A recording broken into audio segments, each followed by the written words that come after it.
Hey, it's Terri Murphy for Tuesdays with Terri to make you the rock star of your next presentation. And we're all about connection. So you want to know how to disconnect in a New York second? Go ahead and use those terms of art that are indigenous to your industry.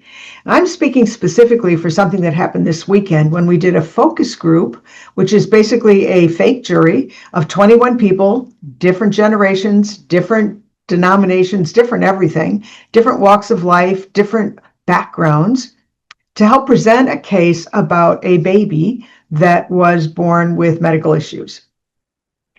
Okay, how does that work?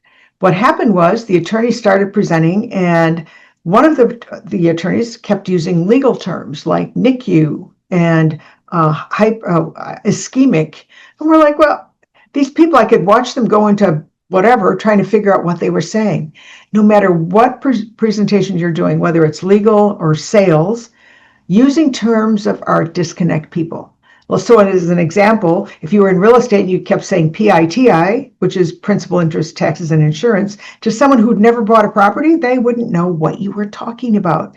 If you're selling car parts to someone who is not a car person, they're not going to understand what you're saying.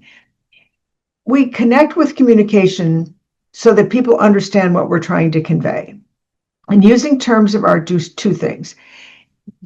People go back in their brain and they try to figure out what that might have, maybe they heard it before. They're trying to search for some connection to what you just said. While they're doing it, they're not listening to you.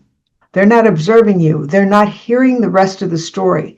So there's a tip I'm going to give you at the end to help you understand how to present, especially if you're an attorney, in legal terms, but in a way that helps engage them and makes them feel invited into what you're saying.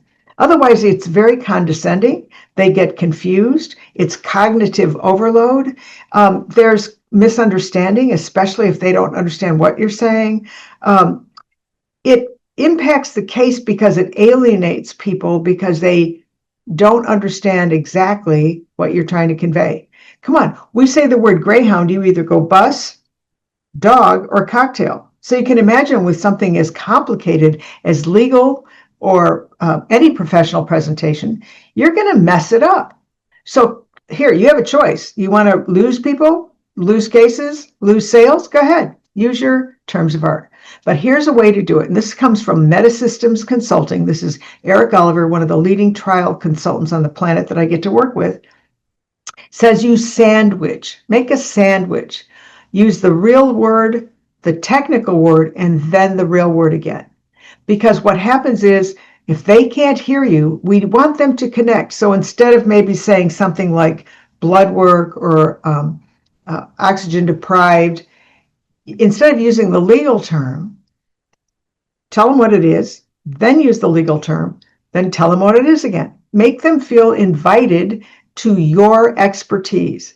That creates trust, credibility, and connection.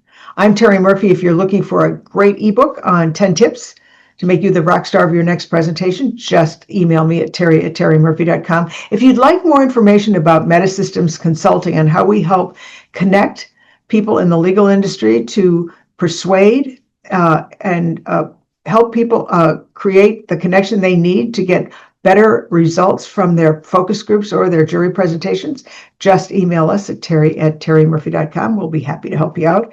In the meantime, look for ways to connect. Again, if you're looking to engage people so that they can make the right decisions, they have to understand you. And terms of art might be fun and common, but not for everybody. I'm Terri Murphy. Join us again next Tuesday for another tip on how you can be the rock star of your next presentation.